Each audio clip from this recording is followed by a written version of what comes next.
In the words of Nick Venegoni, initiation is a moment when you can step into the next level of power. Nick compares initiation to leveling up, like in gaming. You gain a new power. What if this is true?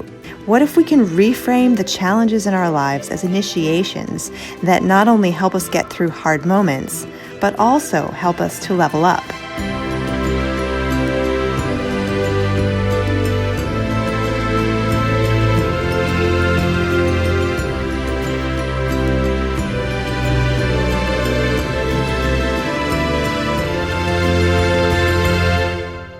This is Shame Pinata. I'm Colleen Thomas. Welcome to Shame Pinata, where we talk about creating rites of passage for real-life transitions. Today we're going to explore a recent conversation I had with Nick Venegoni. Nick has been a guest on Shame Pinata and hosts his own show called the Queer Spirit Podcast. The Queer Spirit Podcast highlights conversations with artists, healers, and activists who enliven, heal, and empower the LGBTQ+ communities. In the following episode of the Queer Spirit Podcast, you will hear a discussion focusing on ritual, initiation, and change. Topics covered include the ritual I created to honor the 10-year anniversary of my father's passing, the first ritual I ever did, how rituals help us make sense of change, and the power of initiation. We will also touch on coming out as one of the biggest queer initiations, my own coming out story, and also the story behind the name of the Shame Pinata podcast. Stay tuned through the end of Nick's show for a preview of what's coming up on Shame Pinata this summer. And now, the Queer Spirit Podcast. Welcome to the Queer Spirit Podcast. I'm your host, Nick Venegoni. Here we have conversations with artists, healers, and activists who enliven the LGBTQ communities and who empower our queer spirits to flourish. Before we get started with the interview, if you haven't heard, I've started a Patreon account for the podcast. Patreon is a way for you to help support the show and get special rewards and interviews and a free monthly live virtual sound bath. If you'd like to join in supporting the show, just go to patreon.com/queerspirit. You can also find the link in the show notes. Any Patreon funds remaining after the basic production costs will be donated to nonprofits supporting diverse queer communities. Once again, that link is patreon.com/queerspirit. Thanks for your consideration. My guest today is Colleen Thomas. Colleen is a ritual artist and independent audio producer. Her podcast, Shame Pinata, focuses on creating rites of passage for real-life transitions. Today we talk about the importance of ritual as a container and support for big and small changes in our lives. Colleen shares how she discovered the power of ritual to help her feel supported through life's challenges. She also shares some examples of the ways people have honored their relationships from the stories heard on her podcast. Find Colleen and her show at shamepinata.com. Hi, Colleen. Welcome to the show. Hi, Nick. It's so good to be here with you. Yeah, I'm excited to talk a little bit more about your podcast, having recently been a guest on it myself, and share a little bit more about the vision that you're bringing out into the world. But before we do that, I wonder if you can just tell us a little bit about what inspired you to start a podcast about rites of passage. Sure. Well, I guess it's sort of a roundabout answer. I have a very strong interest in radio and working in radio in some capacity, which there's a story around that too, but I'll just stick with this story. I was offered an internship with a local radio station and was so excited about it. But then I also started a new day job that exact same moment. And I couldn't do both because one was 40 hours a week and one was 20 hours a week. And I was going to have a 3-hour a day commute. So there's no way it was all going to fit. And so after about a year of getting my feet settled at the new job and learning all the new things in the commute and all the changes, life changes, I found an audio coach. And she helped me figure out a podcast project because I just wanted to be doing something. And I really wanted it to be about performance art because I'm very interested in performance art and developing myself as a performance artist. But she said, you keep telling me amazing stories about ritual. And I decided, first I was like, no, ritual. Yeah, I do that all the time. I want to do this new thing. And she's like, no, really think about it. And then I thought about it. And then I decided, yes, this is a thing. This is an important piece of my life. I have a master's degree in spirituality. I've put a lot of thought and energy into it, and I love to design ritual. So decided to make that the focus of the show. Great. So what is your history and your background with, or your relationship with a ritual in general? Well, I was an only child. I am an only child. So when I was a kid, I did a lot of things on my own. So I think a lot of my creativity comes from that. My friends say that I'm like the most creative person they know. I'm like sort of, that's like, oh, you're so creative. They always say that. So I think I kind of had that already. And make believe has been a really big part of my life. You know, I can entertain myself. I'm fine on my own. And I was religious when I was a kid, but I really wasn't spiritual until I had sort of an awakening after college when I realized that my moon flow was a very sacred thing for me. And the time of the menstruation became a very big spiritual practice for me. And that led me to a school in Oakland, California, Matthew Fox's University of Creation Spirituality. Well, that awakening spirituality in me led me there. And then I got to focus on the blood mysteries for my master's thesis. So I got to really delve into the concept of the red tent during that time. And just sort of around that time, I just started, honoring the new moon and the full moon and creating ritual for this and that. And I just began to realize that rites of passage are super important. Like whenever anything's going on in my life that, it's a little difficult or challenging, or I want my community around me, or it's usually for me always things that nobody would understand. So like, there's no ceremony for this weird thing is happening in my life. So I'm going to have to create it. So that's kind of what prompted creating ceremony. Mm-hmm. Yeah. And for you, what is important about creating some kind of ritual or ceremony for these strange or unique or significant things that are happening in your life? Well, they're important and they're usually scary and new, and I don't want to be alone in them. And they're all really important moments. And I guess it's basically, I don't want to be alone. And even if it's something that's just happening to you, can you just share like how by doing ritual, you don't feel alone? Well, I usually do it in community. So that's sort of a built-in way. I do ritual by myself, but lately it's been more in community. I guess what I do mostly when I'm alone is I'm often planning something that I'm doing in community. So bringing people together. I just had a big ritual for myself about a month ago on the anniversary of my father's death, my 10-year anniversary of my father's death, honoring another step I felt I had taken in my own healing from that relationship. And it was really healing for me to plan it and to sense into what was changing exactly and it was several things. And to figure out where those things wanted to go and exactly what would honor them. And exactly then how would I bring community into that? And like, what would that look like? And it involved some jewelry, presenting myself with jewelry. It's a typical theme for me. I have a whole bunch of significant jewelry. And I picked people to present me with the pieces. And those people, I gave them the full lowdown. This is exactly what this means. And let's work together on how you will present this to me, in ritual space. And then I also invited everybody with that particular ritual to bring something. So it's very important for me to have everybody's voice in the circle. And so everybody brought some kind of reading. Everybody got involved in some way. And the beauty of that is that at first I thought, oh, I'll just send out, please read that. And then I was getting some, that doesn't resonate with me. That feels weird, or can I read this? And that was kind of, I didn't want that, but then it actually turned into this really much deeper and richer involvement of each person so that they really showed up with this thing that meant something to them. And then they contributed. So then it was like we were constantly weaving this circle deeper and stronger with all of us. And it ultimately helped me achieve one of my big goals with ceremony, which is, even if it's for me, for everybody to get something out of it as much as that's possible. And everybody always says things like, oh, you did this for us. This isn't for you. You engineered this for, it's like, I'm always really happy when they feel that way about it. Yeah. Yeah. Yeah. And you've used a word that I really resonate with when I think about ritual, which is weaving.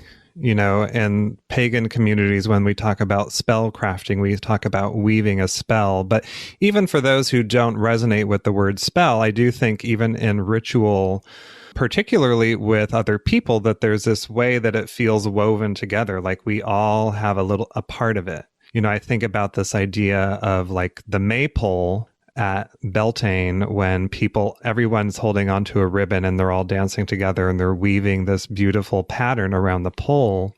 Or even if you're alone and you are working with spirit or other deities, there's a way in which they're working with you and they're weaving this ritual with you together. And it could be, the image I'm getting right now is, weaving a blanket of protection or comfort around you if there's grief or sorrow or some challenge happening. But yeah, I really like that image and that sense of weaving.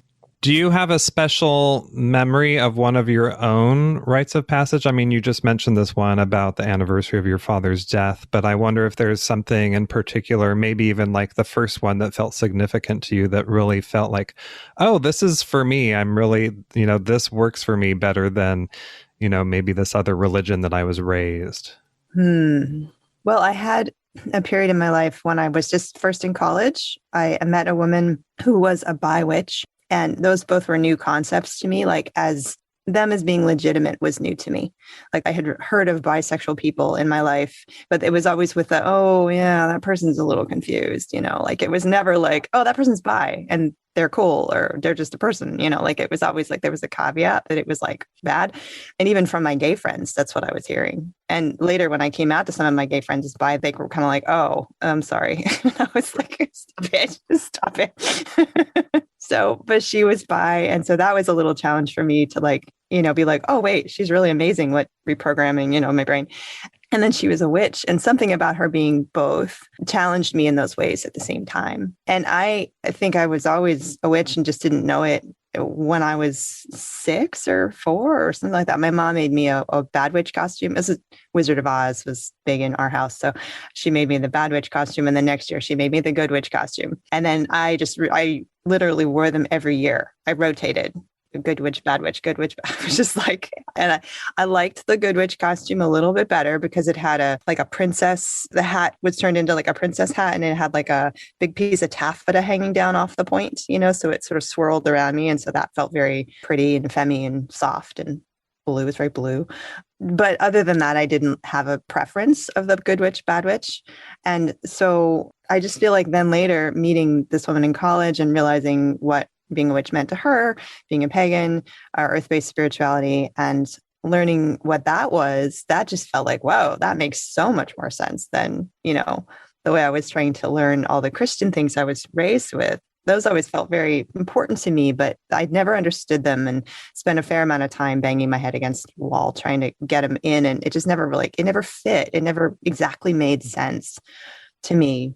And so then I met her, and then I sort of moved into that space. And so that freshman year, I remember the spring of my freshman year in college, I remember that was like a real time of awakening. And I was surrounding myself with pagan learnings and pagan experiences. And I had one, I don't usually refer to them as spells now. Like you mentioned that word, I don't really resonate with that word. But when I first came to it, that word was used a lot. And so I was sort of involved in that word. And my first spell I did was, it was this like, let me be healthy and green, love myself, love the planet. It was very like, it was very good witchy, I remember I went under a tree and I just sort of like, I read something out of a book, which is totally not the way I operate now. Like I would never read something out of a book as a spell now, because it's like, wait, no, what does that mean? And what was the intention behind that? And I'm not going to read out of a book unless I really love it. But I was, under this tree reading the spell, and it was something about having a green cord and tying it on a tree or something. And it was just basically a prayer.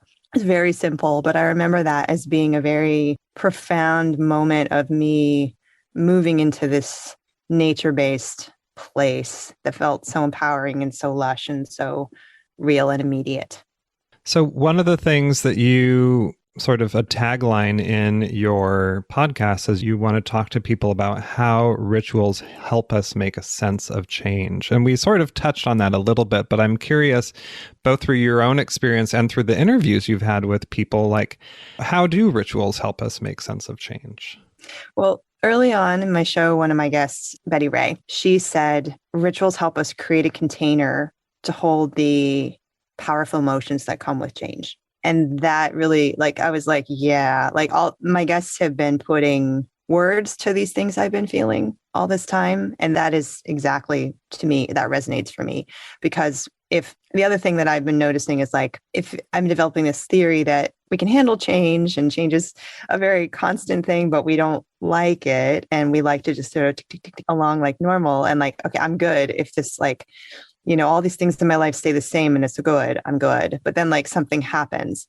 Then I go into this place of and upset and fear. And it's like strong emotions, basically like boom, change, strong emotions. So then maybe that's a situation, probably not all of them, but maybe that's a situation where a ritual could help. I was brainstorming last night, my next episode, which I'm thinking about calling, like, do you need a ceremony, or is it time for ceremony, or how do you know you need a ceremony, or something like that.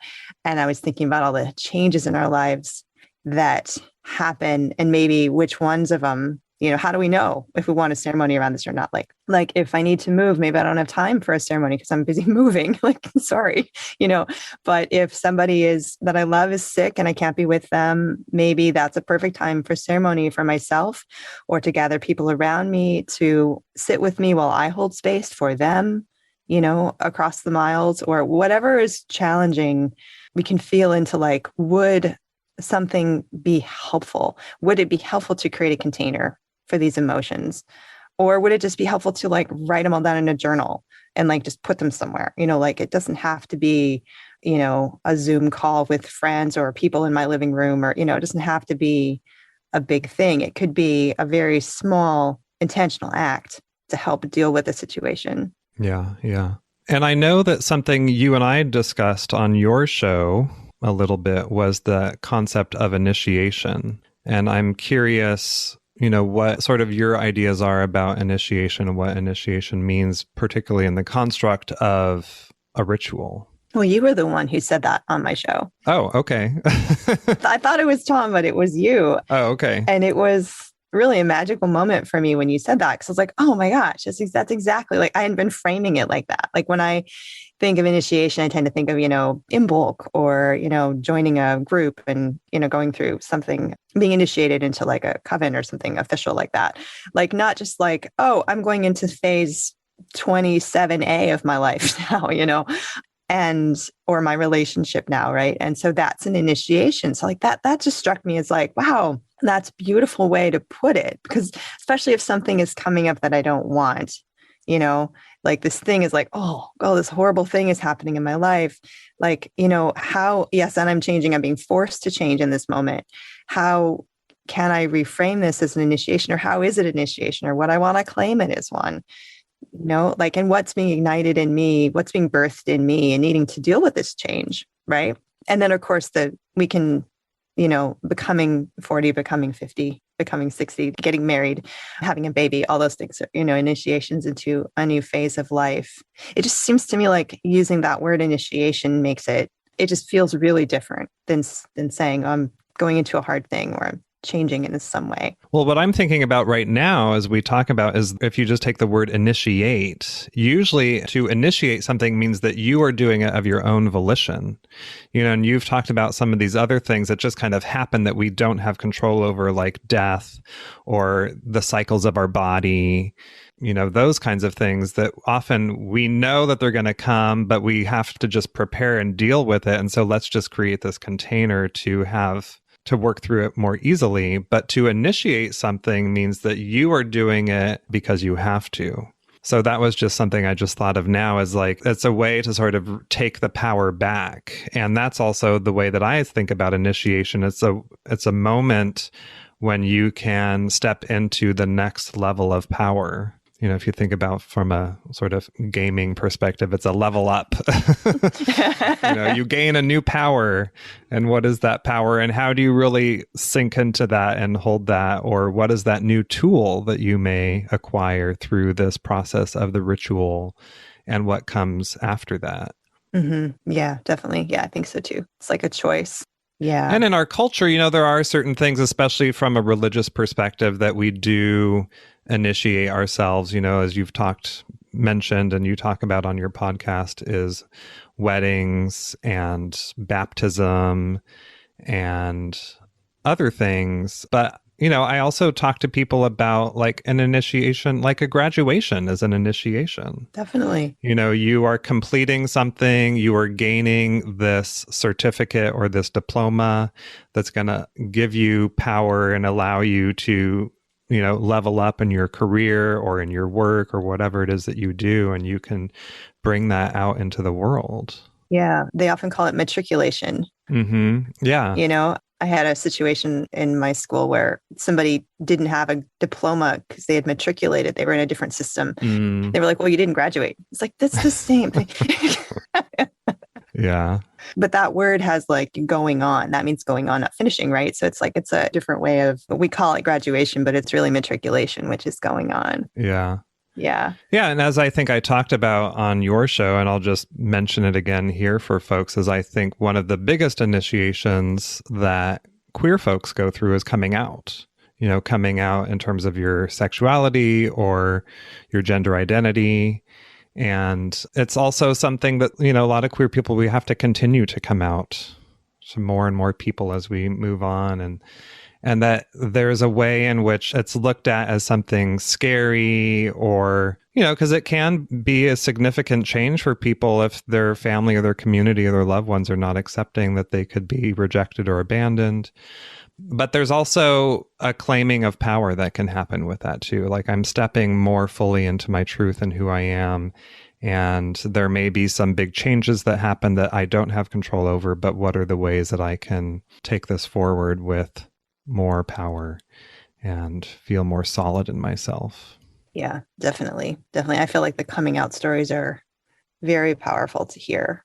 And when we go to that place in queer community where people share their coming out stories, it's like, it's that deep, powerful sharing that happens within a group where everybody in the group, gets it.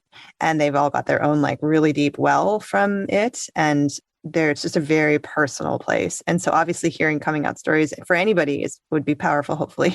But within the community, it's like, it's all kind of like, it's just so much, it's so powerful. Yeah. Now, I've noticed that on your podcast, you've had a fair number of episodes where you talk about weddings. And I understand because that's probably the most common, whether or not people are spiritual or religious, they still go through that ritual of a wedding. Even if it's just going to the courthouse and signing a document, there's still something ritualistic about it. But I'm curious to know, like, if you've learned anything interesting or unique by talking to so many different people about their weddings, or if weddings have taken on a new meaning for you now that you've heard so many different stories about it. Well, I chose weddings as a focus for season 1 because I thought, just like you said, it could be a good entry point for folks. And I thought I might stick with a theme for each season going forward. And then I decided that I didn't know I could get enough stories about like coming of age for season 2 or whatever. So maybe I just needed to kind of go generic, but I wanted that to be an entry point for people. And I talk about 2 different sort of ideas behind rites of passage on the show. One is the ones that there are and there aren't party decorations for, is kind of the way I say it. Like there are party decorations for weddings and graduations and, well, not exactly funerals, but that's accepted as like a rite of passage or a community time around a significant change. And then there's the personal ones, like the one I'm talking with my father, the 10-year anniversary of my father passing, like that's no party decorations for that, right? So I got to create it myself. So I sort of want to have those 2 branches constantly in the show, right? So, but to your question about learning about weddings, I've just been inspired by people who have done it their way, which is kind of, and I have sought out those people. If you did it your way, come talk to me, and your hand fasting with Tom resonated so much with what I did in my own experience with my husband. It was like pretty much we did very similar thing of involving the community, being married by everybody we invited, big, huge ritual, in a big space, big involved, nobody's sitting in chairs, everybody's super involved the entire 2 hours, so it was a joy to speak with the 2 of you because it resonated so strongly with my experience, which I still have so much good feeling about, and there was one interview with Betsy Weiss. She and her partner, Brandon, they had not gotten married. They had a ceremony, which was not a marriage. And that was so she could connect with her family before her mother passed.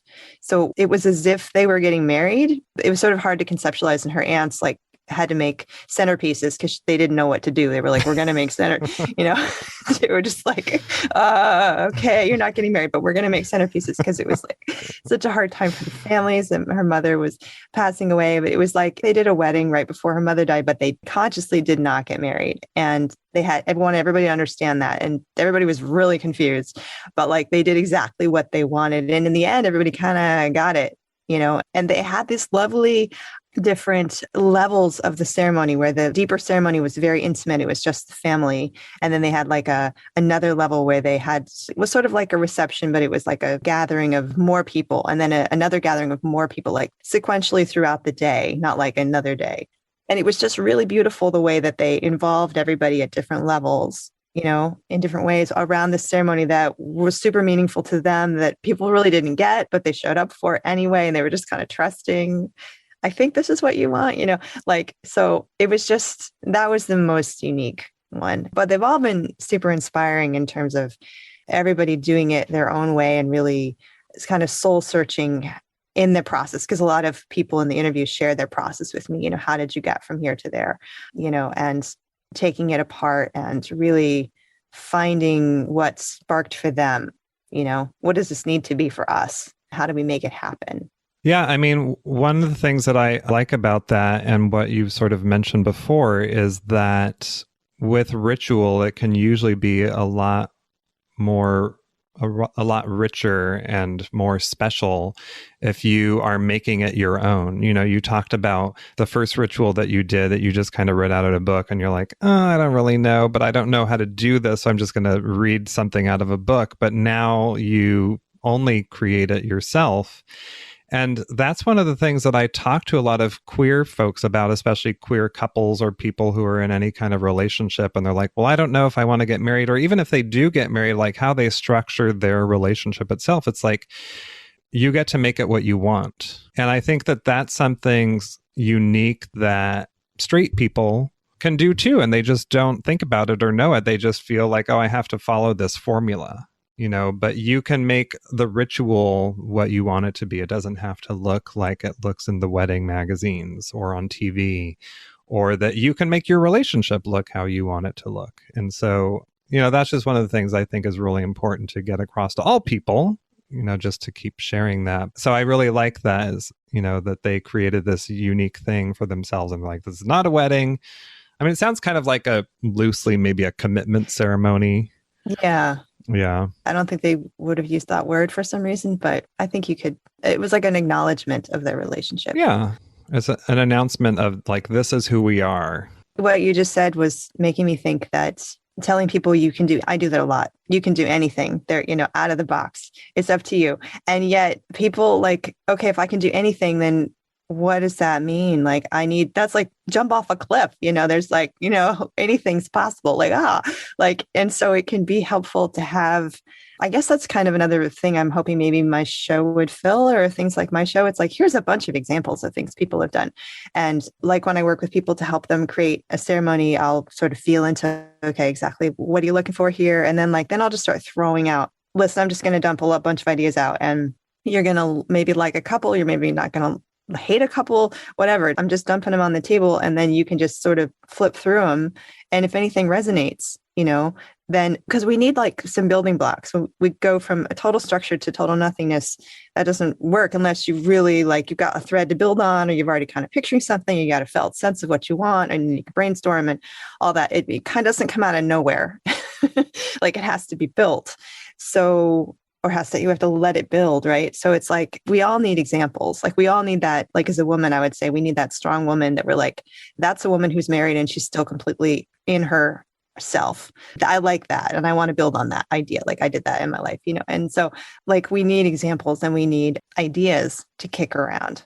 Yeah. Yeah. And that's, one of the things I think is really great about your show, that it helps people hear, oh, this is something different and that's possible. And maybe I want to do something kind of like that, but maybe not exactly the same. And I'll take a little bit of this and a little bit of that. I mean, to me, that's also what ritual is. A little bit of this and a little bit of that. And throw it all together and you see what happens.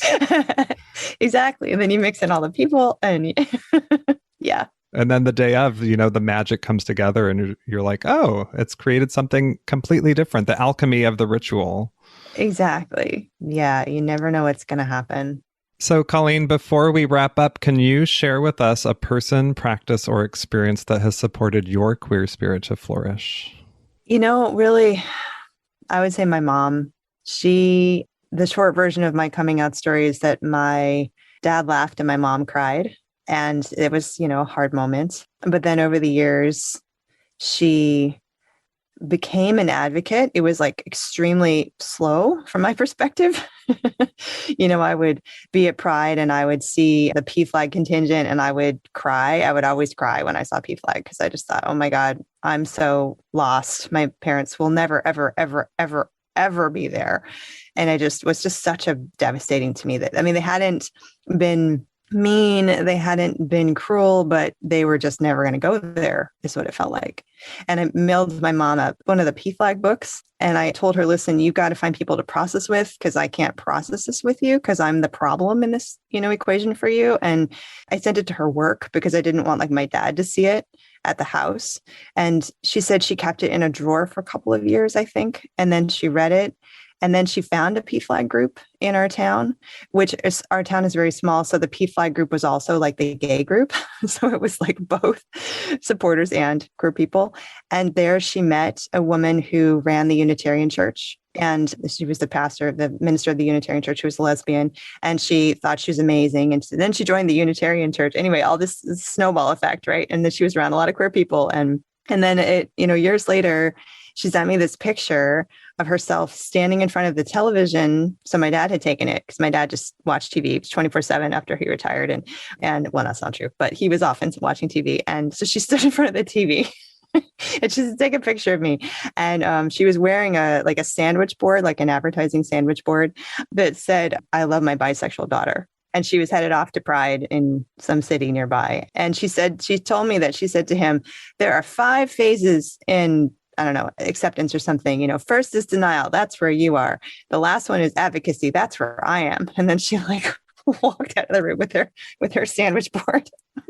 Now she's still a big advocate. When she can get out, she'll go to Pride stuff. And so she's just and she says to me, it's really sad that my dad never really changed at all. And she said, it's really sad that your dad never really moved. But she was just so, and just knowing that when I was back at those Pride parades, seeing P flag, and it was just devastating to me, like never, ever imagining that that there'd be any movement with them. It was just, she became a lot more comfortable with the witch thing too, eventually.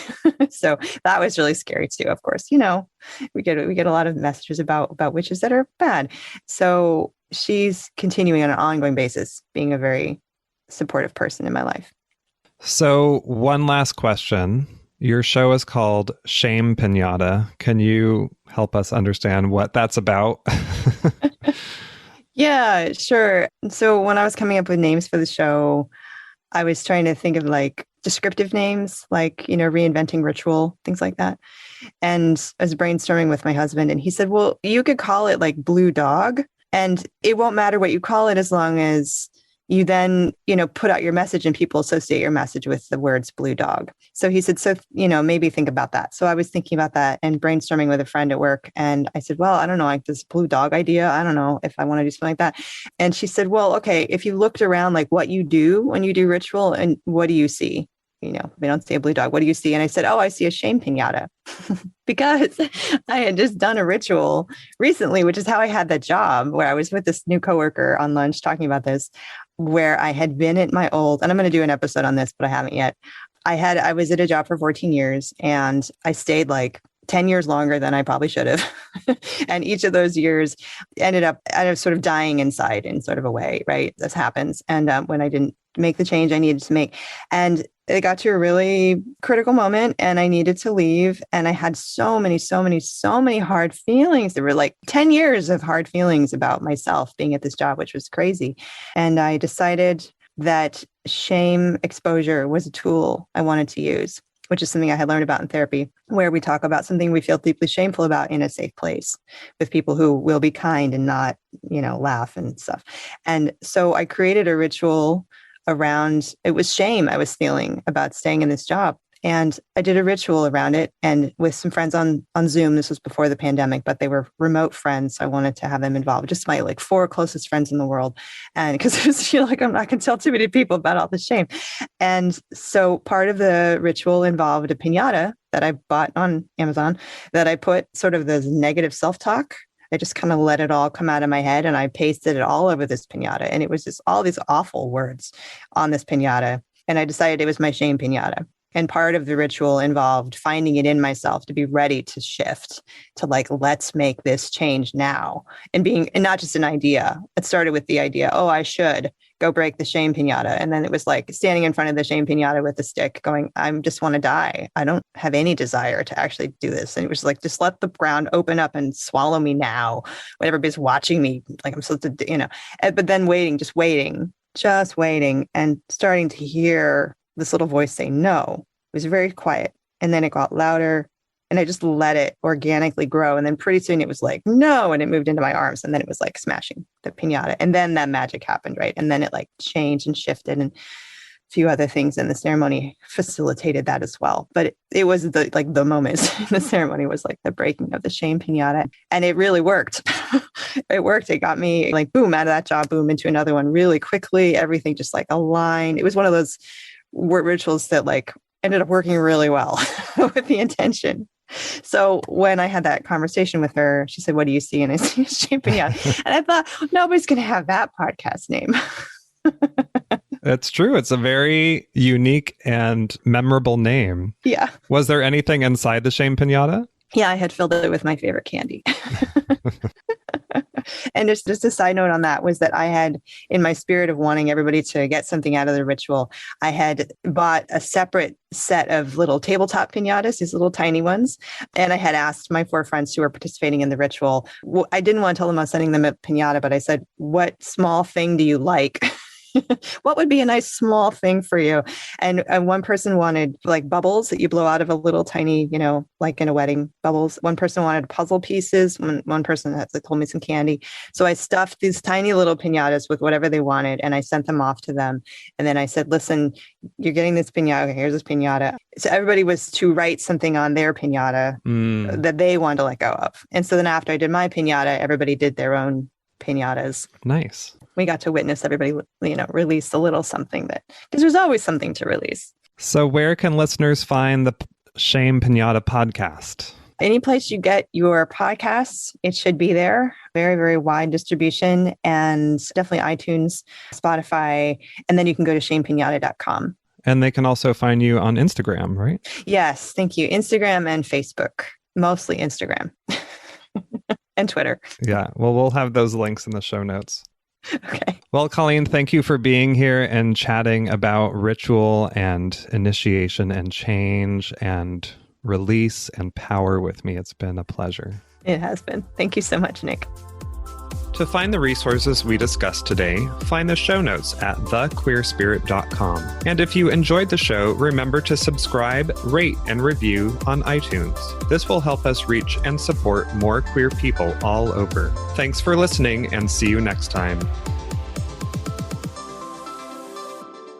You're listening to a special edition of the Shame Pinata podcast featuring a recent episode of the Queer Spirit podcast. I'm very happy to have had the opportunity to share this conversation with you. If you've not already subscribed to the Queer Spirit podcast, you can find it on iTunes, Spotify, Stitcher, and Google Podcasts. You can also find the show on Instagram, Facebook, and Twitter. See the show notes for links. And now, as promised, here's a quick preview of what's coming up on Shame Pinata in the next few months. Upcoming episodes will focus on reinventing ourselves, going deeper, everyday magic, releasing cords with a parent, and disability as initiation. Our music is by Terry Hughes. If you like the show, please visit ratethispodcast.com/shamepinata. Learn more at shamepinata.com. I'm Colleen Thomas. Thanks for listening.